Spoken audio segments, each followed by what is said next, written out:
Hi everyone, in this video I'm going to show you how to redeem code on YouTube Premiere. Well, it's very easy to do it, and by entering the redeem code you will able to access the YouTube Premiere. So first of all, you have to go to any of the browser here. I will here to choose Chrome browser. Click on the search bar and here you have to type youtube.com/, and here after that, once you type the slash, you have to enter the redeem, right? So we will just add here redeem, right? So you can just copy this paste youtube.com/redeem and we will hit on the enter icon. And once we do, we will directly redirect it to our YouTube here. Let me show you. So here we have to enter the code.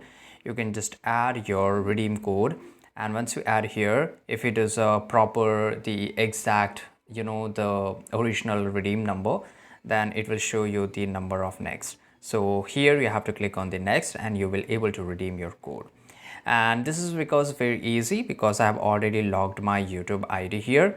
But if you don't do it over the incognito mode, otherwise if you do, then you have to enter your email address, Google email address, right? Then only you will able to redeem your YouTube Premiere code. I hope you found this video very useful. If you did, subscribe.